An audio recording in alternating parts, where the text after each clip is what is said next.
स्वागत है दोस्तों आप लोगों का आपके अपने YouTube चैनल आरबीएस कैंपस पर। मैं रणजय सिंह आप लोगों का तहे दिल से स्वागत, अभिनंदन और वंदन करता हूं। इसके पहले वाली वीडियो में हम लोगों ने प्रश्न संख्या 20 तक के प्रश्न कर लिए थे और अब हम लोग 21वें नंबर का प्रश्न देखेंगे। ठीक है, आइए देखते हैं। पहला प्रश्न दिया गया है कि मस्टर्ड का विलोम है। इस मस्टर्ड शब्द का विलोम क्या होगा? मलिन होगा, रुक्ष होगा, रूपाक्ष होगा या फिर स्वप्न। ठीक है, अब इसमें देखना है कि वास्तव में इस मस्टर्ड शब्द का सही विलोम शब्द अगर देखा जाए तो वो क्या होगा? रुच। रुच का क्या अर्थ होता है? देखिए, रुच का एक अर्थ तो होता है भैया नीरस। क्या होता है? नीरस होता है। या फिर कहीं कहीं आपको देखने के लिए मिल जाएगा रूखा भी देखने के लिए मिल जाएगा। क्या मिल जाएगा? रूखा। ठीक है, तो 21 का जो सही आंसर होगा वो ऑप्शन बी हो जाएगा और ये प्रीवियस ईयर का प्रश्न है। ठीक है, इसके पहले प्रश्न पेपर में आ चुका है। समीक्षा अधिकारी के पेपर में जो पेपर कैंसिल हुआ था उस पेपर में प्रश्न आया हुआ था। ठीक है, चलिए आगे देखते हैं। अगला प्रश्न दिया गया है,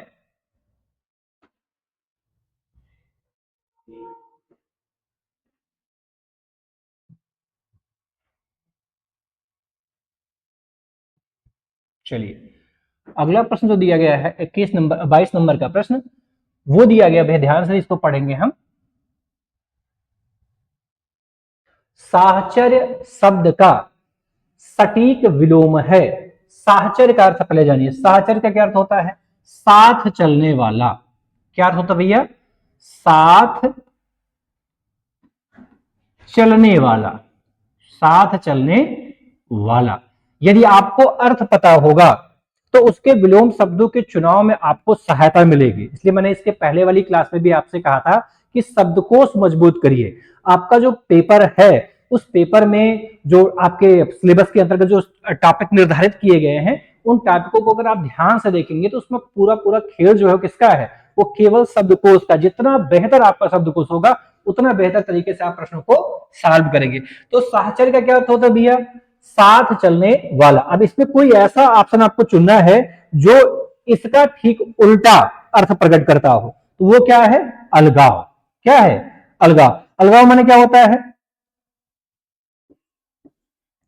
अलग रहने वाला या अलग चलने वाला? अलग चलने वाला। ठीक है, तो अगर आपको अर्थ पता होगा तो बड़ी आसानी से आप सही विकल्प का भी चुनाव कर पाएंगे। यानी इसमें कौन सा विकल्प सही होगा?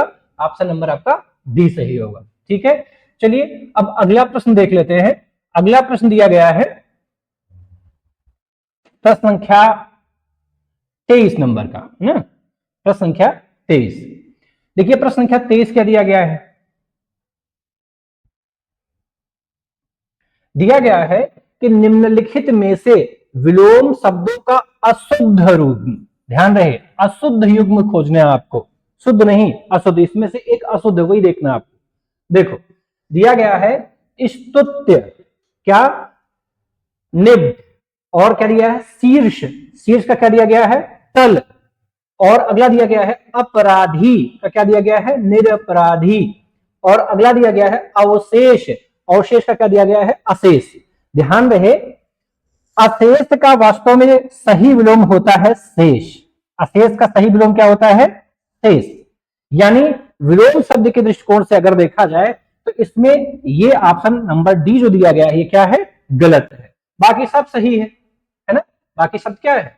सही है, सबका विलोम शब्द है। ठीक है, अगला अगला प्रश्न जो दिया गया है देखेंगे हम लोग।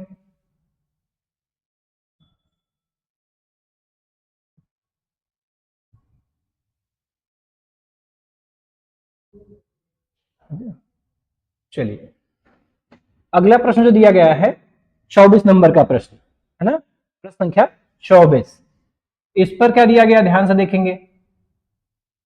दिया गया है कि निम्नलिखित में से विलोम शब्दों का अशुद्ध, देखिए इसमें भी अशुद्ध ही बताना है, ये ध्यान रखना है। इसमें शुद्ध नहीं, अशुद्ध, अमान्य नहीं, जो शुद्ध ना हो वो बताना आपको। ठीक है, दिया गया है आवर्तक का अनावर्तक, आवर्तक मतलब होता है ढका हुआ, और अनावर्तक मतलब होता है उघड़ा हुआ या फिर खुला हुआ होता है। अगला दिया गया ध्वंस का, क्या दिया गया है? विध्वंस। तो ध्वंस मतलब भी होता है नष्ट होना, और विध्वंस मतलब भी होता है नष्ट ही होना। विशेष रूप से, भी मतलब क्या होता है? विशेष रूप से। ठीक है, तो ये ध्वंस का जो विध्वंस दिया गया है, ये क्या है? यही गलत है। वास्तव में विध्वंस जो शब्द दिया गया है, इसका जो विलोम शब्द होगा वो होगा निर्माण। क्या होगा? निर्माण। तो ये वाला जो आंकड़ा दिया गया, ये क्या दिया गया? गलत दिया गया है। दिया गया है गणतंत्र, गणतंत्र का क्या दिया गया है? राजतंत्र दिया, ये भी सही है। ठीक है, आविर्भूत का क्या दिया गया है? तिरोभूत। आविर्भूत का मतलब होता है निकलना, और तिरोभूत मतलब क्या होता है? डूबना। क्या होता है भैया? डूबना होता है। तो इसमें जो सही आंसर होगा वो कौन सा होगा? ऑप्शन नंबर आपका डी हो जाएगा। ठीक है, आगे अगला देखेंगे। अगला प्रश्न क्या दिया गया है? ठीक है, अगला प्रश्न दिया गया है 25 नंबर का, देखेंगे। चलिए, 25 नंबर का प्रश्न क्या दिया गया है? अनशिफ्ट। देखिए, इसमें दिया गया है अन प्लस, अन माने क्या होता है? नहीं होता है, या फिर क्या होता है? बिना होता है। और शिफ्ट, इनशिफ्ट माने क्या होता है? शिफ्ट माने होता है इच्छा। क्या होता है? इच्छा। ठीक है, बगैर इच्छा का, यानी अनिच्छित कह सकते हैं। अनिश्चित माने क्या होता है? अनिच्छित, है ना? तो अब इसका उल्टा जो होगा वो होगा इच्छित। तो देखिए, इच्छित क्या होगा? अब इसमें जो सही आंसर होगा, दिया गया है अभिक्षिप्त, नहीं होगा, है ना? कुत्सित नहीं होगा, इच्छित। ये देखो दिया, ये दिया गया है, ये अनिच्छित है, और ये क्या है? इच्छित है। क्या है? इच्छित। ठीक है, क्या है? इच्छित। और इसका मतलब क्या है? अनिच्छित। ठीक है, अनिच्छित का उल्टा क्या होगा? इच्छित। यानी आपका सही आंसर क्या हो जाएगा? ऑप्शन नंबर डी हो जाएगा। क्या हो जाएगा? ऑप्शन नंबर सी हो जाएगा। क्या हो जाएगा? ऑप्शन नंबर सी, ये वाला ऑप्शन आपका सही हो जाएगा। ठीक है, अगर शब्दों का अर्थ पता होगा तो आसानी से विलोम शब्दों का भी चुनाव आप कर सकते हैं। वाक्यांशों के लिए एक शब्द में भी आप यही चीज देखेंगे। अगर आपको शब्दों का अर्थ पता है तो बड़ी सुगमता पूर्वक हम सही उत्तर तक पहुंच सकते हैं। ठीक है, अगला प्रश्न दिया गया है, अगला देखेंगे हम। क्या दिया गया है? अंबर का सटीक विलोम है। अंबर माने क्या होता है भाई? अंबर माने आकाश ही होता है। क्या होता है? आकाश होता है। ठीक, अब आकाश का आकाश तो विलोम शब्द होगा नहीं। नभ माने भी आकाश ही होता है। तरण माने, देखो, तरण माने होता भी है सूर्य। तरण माने क्या होता है? सूर्य। देखिए, मिलता जुलता शब्द पूछता है। एक शब्द होता है तरणि, एक शब्द होता है तरणी, एक शब्द होता है तरुणी। क्या होता है? तरुणी। ठीक है, अब ध्यान रखना है, इसमें इनका अर्थ यदि आपको पता है तो फिर आपको पहचानने में कोई दिक्कत नहीं आएगी। देखिए, जो तरण शब्द दिया गया है ये सूर्य है, अक्सर पेपर में आता भी है। ये क्या है? सूर्य है। और तरण माने क्या होता है? नाव होता है। और तरुणी, या एक शब्द और भी होता है, तरुण भी होता है। ठीक है, तरुण ये जवान के लिए होता है, तरुणी भी जवान के लिए होता है। फर्क मात्र इतना है कि यह स्त्रीलिंग शब्द है और यह शब्द क्या है? पुल्लिंग शब्द है। ये युवती के लिए होता है और ये युवक के लिए प्रयोग में आता है। ठीक है, ये तरुणी किसके लिए है? युवती के लिए है। और तरुण किसके लिए है? युवक के लिए है। ठीक है, और तरणी माने क्या होता है? सूर्य। और तरणी माने क्या होता है? नाव होता है। क्या होता है? नाव। तो अब आपको पता है कि जो अंबर है, अंबर का ही पर्यायवाची आकाश भी होता है, अंबर का ही पर्यायवाची नभ भी होता है। अंबर, और क्या दिया गया है? अवनि। अवनि, अब देखिए, ये देखिए, ये जो अवनि दिया गया है ये किसका है? ये पृथ्वी का है। किसका है? ये पृथ्वी का है। तो अब इसमें क्या कह रहा है कि वास्तव में अंबर का सटीक विलोम, अंबर का सटीक विलोम शब्द इसमें देखा जाए तो इसमें क्या हो जाएगा? अवनि हो जाएगा। क्या हो जाएगा? अवनि हो जाएगा। देखिए, सूर्य या तरणी जो है ये अब देखिए अंबर का विलोम तरण नहीं होगा, लेकिन अंबर का विलोम क्या हो जाएगा? अवनि। क्यों हो जाएगा? रीजन उसका समझिए। देखिए अवनि माने क्या हो गया? आकाश, और अवनि माने क्या हो गया? पृथ्वी, और आकाश का विलोम क्या होता है? पृथ्वी। ठीक है। अच्छा, इसे बताने के पीछे का उद्देश्य क्या है? समश्रुत भिन्नार्थक शब्द पूछे जाते हैं, ठीक है, या समुच्चरित भिन्नार्थक शब्द पूछे जाते हैं जो देखने में तो एक जैसा, स्पेशली ये जो है आपको पर्यायवाची चुनने में ज्यादा सहयोग प्रदान करता है। अगर आपको शब्दों की बारीकियां पता है, उनके अर्थ विशेष रूप से पता है, तो स्पेशली पर्यायवाची चुनते समय आपको विशेष लाभ मिलता है। क्या चुनते समय?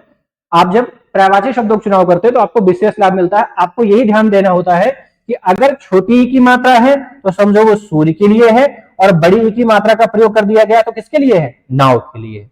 ठीक है। वैसे अंबर का जो सही विलोम शब्द हुआ वो क्या हो जाएगा? अवनि हो जाएगा। ठीक है। अंबर माने आकाश और अवनि माने पृथ्वी हो जाएगा, और आकाश का क्या हो जाएगा विलोम? पृथ्वी हो जाएगा। ठीक है।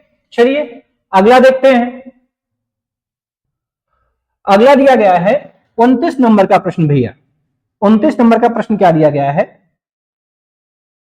यहां कर लेते हैं। ये देखिए 29 नंबर का प्रश्न दिया गया है, प्रस्थान का सटीक विलोम। ठीक है। प्रस्थान माने क्या होता है? भेजना या जाना। ठीक है। जाना लिख लीजिए। प्रस्थान माने क्या होता है? जाना। और आगमन माने क्या होता है? आना। ये मिल गया। आगमन माने क्या होता है? आना होता है। तो जाना का विलोम भी आना हो गया, इसलिए प्रस्थान का विलोम क्या हो जाएगा? आगमन हो जाएगा। अनाहूत, देखो अनाहूत का होता है आहूत। क्या होता है? आहूत होता है। देखिए आहूत माने होता है बुलाना। आहूत माने क्या होता है? बुलाना। यज्ञ के दौरान जो हम देवताओं को क्या करते हैं? यज्ञ के दौरान हम देवताओं को बुलाते हैं, उन्हें क्या करते हैं? उन्हें आहूत करते हैं। और अनाहूत मतलब? अनाहूत मतलब बिना बुलाए। क्या होता है? बिना बुलाए। ठीक है। तो ये सब दिया भी गया है। अनाहूत का विलोम क्या हो जाएगा? आहूत हो जाएगा। ठीक है। लेकिन आपसे पूछा क्या गया? आपसे पूछा गया प्रस्थान का सटीक विलोम क्या होगा? तो प्रस्थान का सटीक विलोम क्या हो जाएगा? आगमन। कि प्रस्थान माने होता है जाना, और आगमन माने क्या होता है? आना होता है। ठीक है। चलिए अगला प्रश्न देखते हैं। अगला प्रश्न दिया गया है 30 नंबर का प्रश्न। 30 नंबर का जो प्रश्न दिया गया है उसको ध्यान से हम देखेंगे। दिया गया है कि निम्नलिखित में से एक वाक्य शुद्ध है और आपको उसी शुद्ध वाक्य का चुनाव करना है। ठीक है। जल्दबाजी नहीं करना है, प्रश्न को बहुत धैर्यता पूर्वक पढ़ना है। ठीक है। क्या दिया गया है कि निम्नलिखित वाक्य में से एक वाक्य शुद्ध है, आपको उसी शुद्ध वाक्य का चुनाव करना है। क्या दिया गया है? कि चरखा काटना चाहिए। चरखा काटना चाहिए। चरखा नहीं काटा जाता भैया, सूत काटा जाता। सूत। क्या काटा जाता है? सूत काटा जाता है। चरखे से सूत काटा जाता है। मतलब ये तो गलत हो गया भाई, गलत हो गया। ठीक है। अगला दिया गया है कि उसने मुक्त हस्त से धन लुटाया। मुक्त हस्त से नहीं, ये गलत है। ये वाला भी गलत है। ठीक है। अब अगला क्या दिया गया है? कि हमारे यहां तरुण नवयुवक, देखो तरुण शब्द भी दे दिया गया है और नवयुवक शब्द भी दे दिया गया है। ठीक है। ये दोनों एक साथ नहीं आना चाहिए। ठीक है, कि दोनों का अर्थ एक ही है। मुझसे यह काम संभव नहीं। मुझसे यह काम संभव नहीं, ये वाला आपका सही है। शेष आपका क्या है? गलत है। ठीक है। इसमें सूत शब्द होना चाहिए था भाई। चरखा सूत, चरखे से सूत काटना चाहिए, फिर सही हो जाएगा। इसमें मुक्त, उसने मुक्त हस्त से धन लुटाया। ठीक है। इसमें मुक्त हस्त नहीं होना चाहिए था। और यहां क्या दिया गया? हमारे यहां तरुण भी दिया गया है और नवयुवक भी दिया गया है, ये नहीं होना चाहिए। इसमें जो सही आंसर हो जाएगा वो ऑप्शन नंबर आपका डी वाला हो जाएगा। क्या हो जाएगा? ऑप्शन नंबर डी हो जाएगा। ठीक है। चलिए अगले नंबर का प्रश्न देख लेते हैं। ठीक है। अगले नंबर का जो प्रश्न दिया गया है 32 नंबर वाला प्रश्न। 31 नंबर का प्रश्न, ठीक है, ये रहा 31 नंबर का प्रश्न। इसमें क्या है, देखिए ध्यान से, इसमें दिया गया है कि निम्नलिखित में से शुद्ध वर्तनी पहचानना है, मतलब शुद्ध शब्द का आपको क्या करना है, चुनाव करना, शुद्ध वर्तनी वाला शब्द बताना है। शुश्रूषा, शुश्रूषा, है ना। तो इसमें जो सही वर्तनी वाला शब्द है वो ऑप्शन नंबर ए वाला है, ठीक है। लोग भ्रमवश ये बी को टिक करते हैं, बट बी वाला गलत है, बी नहीं सही होगा, इसमें बड़ा सा ही आता है शुश्रूषा में, ठीक है। ये सही शब्द क्या होगा, शुश्रूषा होगा, ठीक है। इसमें सही शब्द जो होगा वो शुश्रूषा ही होगा। आगे की बात करते हैं। अगला प्रश्न क्या है, 32 नंबर का प्रश्न दिया गया है कि निम्नलिखित में से एक वाक्य शुद्ध है, आपको उसी शुद्ध वाक्य का चुनाव करना है, ठीक है। दिया गया है कि इसके बावजूद भी हमसे हिंदी लिखने में बहुत भूल हो जाती है। बी ऑप्शन दिया गया है, इसके बावजूद भी हमसे हिंदी लिखने में बहुत भूलें हो जाती हैं। सी ऑप्शन दिया गया, इसके बावजूद भी हम लोगों से हिंदी लिखने में बहुत भूल हो जाती है। और डी ऑप्शन क्या दिया गया, इसके बावजूद हम लोगों से हिंदी लिखने में बहुत भूलें हो जाती हैं। इसमें ऑप्शन नंबर डी सही है, ठीक है। आइए अगला प्रश्न देखते हैं। गया आपका क्या दिया गया है, चलिए दिया गया है कि कौन सा वाक्य शुद्ध है, आपको इसमें से शुद्ध वाक्य बताना है। कौन सा वाक्य बताना है, शुद्ध वाक्य बताना है। दिया गया है, आइंस्टीन के पास विलक्षण बुद्धि थी। अगला दिया गया है, आइंस्टीन के पास विचित्र, पहली बात तो विचित्र तो होगा नहीं, एकदम गलत है ये, विचित्र बुद्धि थी। अगला दिया गया है, आइंस्टीन के पास क्या दिया, अलौकिक बुद्धि, अलौकिक बुद्धि भी नहीं होना चाहिए। अगला दिया गया है, आइंस्टीन के पास दैवीय बुद्धि, ये भी नहीं होना चाहिए। बुद्धि के लिए जो प्रयोग किया गया विशेषण है, क्योंकि विशेषण की बात इसमें देखनी है, तो इसमें वास्तव में जो विलक्षण दिया गया है, विलक्षण प्रतिभा का धनी व्यक्ति होता है, विचित्र का नहीं, अलौकिक का नहीं, दैवीय नहीं। तो जो इसमें सही आंसर बनेगा वो कौन सा बनेगा, वो option number A, option number A आपका राइट आंसर होगा। रीजन उसमें क्या है, देखिए बुद्धि के साथ में जो विशेषण यूज में आया है उसमें विलक्षण ही सबसे सही विशेषण का यूज माना जाएगा। यहां पर विचित्र, भाई किसी की बुद्धि जो होगी विचित्र बुद्धि नहीं होगी, अलौकिक बुद्धि नहीं होगी, दैवीय बुद्धि नहीं होगी, बुद्धि कैसे होगी, विलक्षण होगी। कोई भी व्यक्ति विलक्षण प्रतिभा का धनी व्यक्ति हो सकता है, विलक्षण बुद्धि वाला हो सकता है, लेकिन विचित्र, अलौकिक या फिर आप दैवीय बुद्धि वाला नहीं कह सकते हैं। तो इसमें जो सही आंसर होगा वो ऑप्शन नंबर क्या होगा, ऑप्शन नंबर ए हो जाएगा, ठीक है। समझ में आया, इसमें विशेषण का अशुद्ध प्रयोग किया गया वाक्य में, ठीक है, इसमें शुद्ध रूप में प्रयोग किया गया है। अगला प्रश्न देखेंगे। अगला प्रश्न दिया गया है भैया 34 नंबर का देखेंगे हम। 34 नंबर का जो प्रश्न दिया गया है वो ये दिया गया है, ध्यान से देखेंगे आप। 34 नंबर का प्रश्न क्या दिया गया, इसमें इनमें से कौन सी वर्तनी शुद्ध है, आपको इसमें से शुद्ध वर्तनी बतानी है, शुद्ध शब्द बताना है कि कौन सा शब्द शुद्ध लिखा गया है। दिया गया है कालिदास, कालिदास, कालीदास, और दिया गया है कालिदास। देखिए इसमें इस बड़े सा के कारण ये गलत है, इसमें इस खस्ती सा यानी जिसे मूर्धन सा कहते हैं इसकी वजह से गलत है, और हम लोग बोलते तो कालिदास ही है, लेकिन वर्तनी में अर्थात लेखन प्रक्रिया में अगर हम देखेंगे तो सही शब्द क्या होता है, कालिदास होता है, ठीक है। हम मुख सुख के नियमानुसार किसी भी शब्द को तोड़ मरोड़ के बोल देते हैं, हमको कालिदास कहने में सरलता का अनुभव होता है इसलिए हम कालिदास कहते हैं, जबकि शुद्ध शब्द क्या होता है, कालिदास होता है। जैसे हमारी प्रवृत्ति क्या है, हम लोग क्या कहते हैं, 11 कहते हैं, 12 कहते हैं, 13 कहते कि नहीं कहते, कहते हैं ना, जबकि नियम तो ये सभी गलत है। वास्तव में शुद्ध वर्तनी की बात आएगी तो क्या हो जाएगा, 11, ये शुद्ध वर्तनी है, ये अशुद्ध है, क्या हो जाएगा 12, ठीक है, और ये क्या हो जाएगा 13, ठीक है, ये सही हो जाएगा, ये भी गलत, ये भी गलत, ठीक है। हम अपने बोलने की सुविधा के दृष्टिकोण से कालिदास कह जरूर देते हैं, लेकिन कालिदास होता नहीं है। होता क्या है? कालिदास होता है। क्या होता भैया? कालिदास होता है। इसमें जो आपका राइट आंसर हो जाएगा वो कौन सा होगा? ऑप्शन नंबर आपका बी वाला हो जाएगा। ठीक है, गलती मत करिएगा, ऑप्शन नंबर बी ही आपका सही होगा। ठीक है, आगे की बात करते हैं। अगला प्रश्न, ठीक है, देखेंगे हम लोग 35 नंबर का प्रश्न क्या दिया गया है भैया। 35 नंबर का जो प्रश्न दिया गया है वो ये रहा।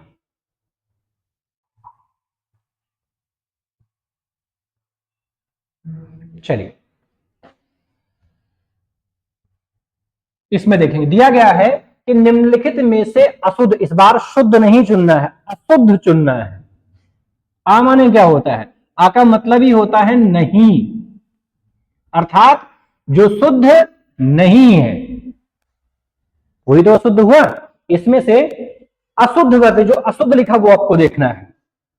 अंतर्ध्यान, चलिए सही है।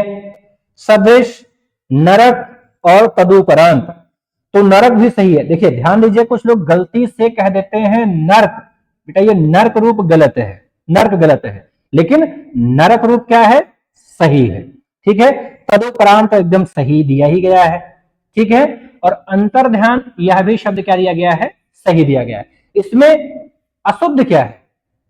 सदृश, क्या सदृश, ये गलत दिया गया है। बाकी शेष सभी क्या दिए गए हैं? सही दिए गए। ठीक है, ये तत्सम शब्द भी है। कैसा शब्द है ये? तत्सम शब्द भी है, ये ध्यान रखना आपको। ध्यान रहे, गलती से कभी ऐसा मत कर देना स्वर्ग नर्क, ये गलती से भी कभी मत कर देना, ये गलत है, ये गलत शब्द है, जोड़ा है, गलत जोड़ा है। वास्तव में होता क्या है? होता है स्वर्ग नरक, ऐसे होता। ये सही है, ये सही है। ये वाला क्या है? ऊपर वाला गलत। ठीक है, गलती ना करिएगा। अगला अगला प्रश्न देखेंगे हम लोग। दिया गया है उपमान का सटीक विलोम है। उपमान का विलोम आपको देखना है। ठीक है, उपमान का उपमेय होगा, अनुपमेय होगा, प्रमेय होगा या उपसर्ग होगा। ठीक है, उपमान और उपमेय। उपमेय जिसकी तुलना की जाए। उपमेय माने क्या होता है? जिसकी तुलना की जाए, और उपमान जिससे तुलना की जाए, जिससे तुलना की जाए। ठीक है, अनुपमेय जो उपमा के योग्य ना हो। ठीक है, प्रमेय दिया गया और उपसर्ग दिया गया, दोनों एकदम अलग। ठीक है, इसमें अगर भ्रम की स्थिति बनती है तो उपमेय में और अनुपमेय में बनती है। ध्यान रहे, अगर उपमान का आपसे उल्टा अपोजिट पूछ रहा है तो इसका सही विलोम शब्द जो होगा वो उपमेय ही माना जाएगा, अनुपमेय नहीं माना जाएगा। ठीक है, कि आप उपमान का अनुपमेय ना, ये गलत हो जाएगा। उपमान का सही अगर विलोम शब्द आपसे भी पूछा जाएगा तो अनुपमेय होगा भाई, जिसकी क्या दिया गया? जिसकी तुलना की जाए और जिससे तुलना की जाए। तो अर्थों को अगर आप समझेंगे तो सही विलोम शब्द जो बन रहा है वो उपमान का सही विलोम क्या बनेगा? उपमेय हो जाएगा। क्या हो जाएगा? उपमेय हो जाएगा। ठीक है, आगे देखते हैं, 27 नंबर का प्रश्न देखते हैं। 27 नंबर का प्रश्न जो दिया गया है वो देखते हैं। ये देखिए क्या दिया गया है, ध्यान से पढ़ेंगे आप। दिया गया है कि सकर्मक का विलोम, सकर्मक मतलब होता है कि जिसके साथ कर्म जुड़ा हुआ हो। ठीक है, सा माने क्या होता है? सा माने होता है साथ, और कर्मक माने क्या होता है? कर्म के। क्या होता है? कर्म के, अर्थात जो कर्म के साथ में हो। ठीक है, अब अगला दिया गया उसका विलोम शब्द क्या होगा? दिया गया है अकर्मक, विकर्मक, द्विकर्मक और क्या दिया गया है? कर्मक दिया गया है। ठीक है, तो सकर्मक का सही क्या होगा? अकर्मक हो जाएगा। क्यों? आ माने क्या होता है? आ माने होता है नहीं, आ माने क्या होता है? नहीं।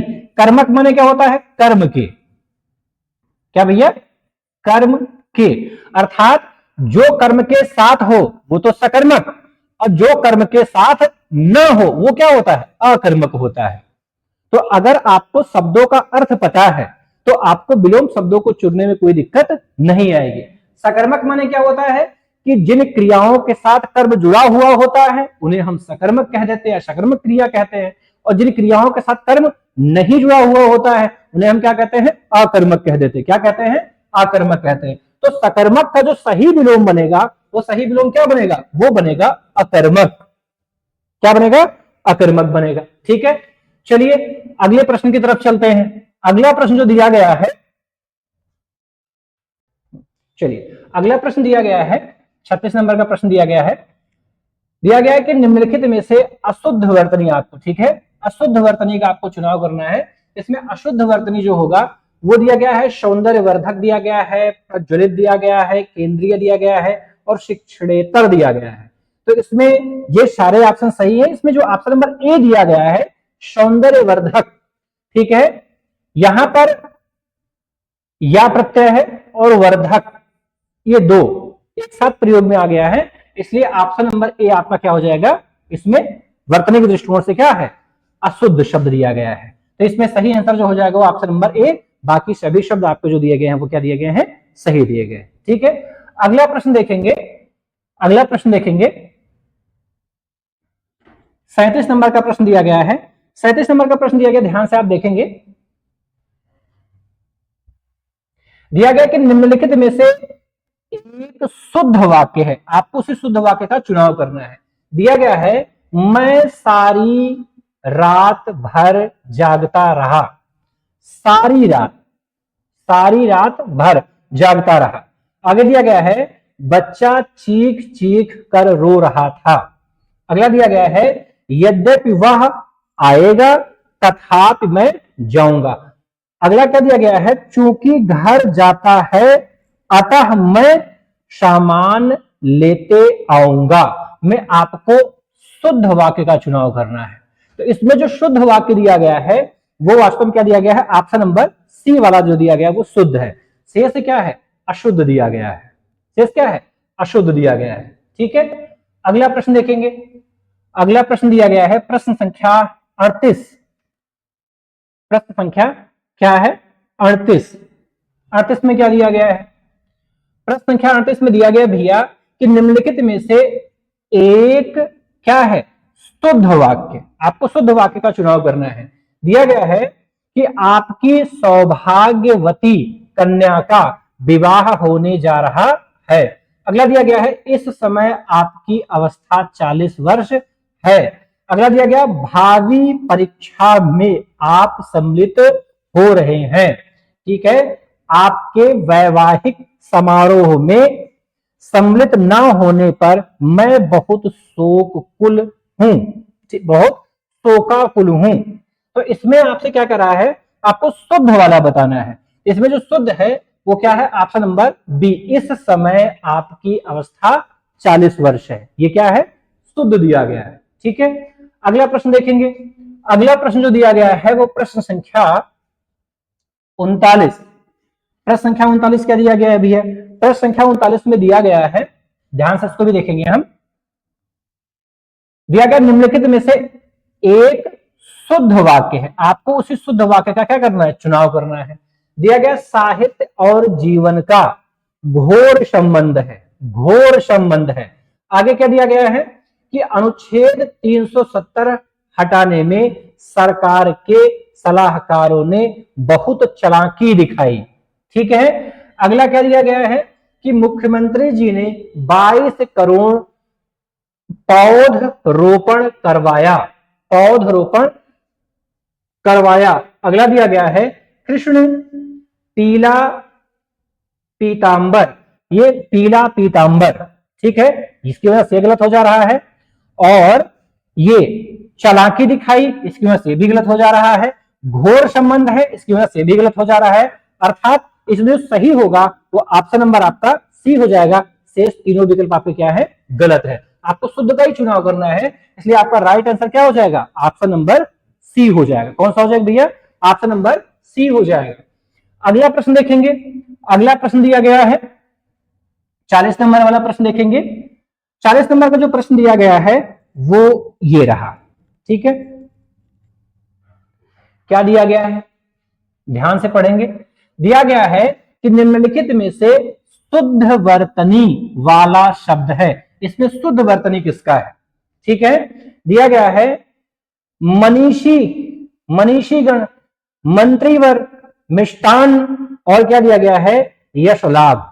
ठीक है, इसमें आपसे कह रहा है कि आपको शुद्ध वर्तनी चुननी है। इसमें शुद्ध वर्तनी जो है वो ऑप्शन नंबर सी है। वास्तव में आपको लिखा हुआ दिखता है मिष्ठान, लिखा हुआ मिलता है आपको मिष्टान। ठीक है, ये दोनों ही शब्द क्या है, गलत है। दोनों शब्द क्या है, गलत। शुद्ध शब्द क्या होता है? शुद्ध शब्द होता है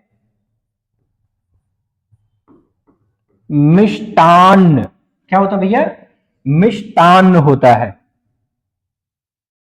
मिष्टान मतलब मिष्ट प्लस अन्न। मिष्ट माने मीठा और अन्न माने भोजन। मिष्टान मतलब मीठा भोज्य पदार्थ। तो सही वर्तनी जो है वो कौन सा है? ऑप्शन नंबर सी, ये आपका सही है। भले ही आपको लिखा हुआ ये जरूर देखने के लिए मिल जाता है, किंतु ये क्या है, वर्तनीगत अशुद्ध है, गलत है। सही जो होगा वो ऑप्शन नंबर सी ही सही माना जाएगा। ठीक है, आज इस क्लास में इतना ही। इसके आगे की चीजों की चर्चा हम आने वाली अगली क्लास में करेंगे। तब तक के लिए धन्यवाद।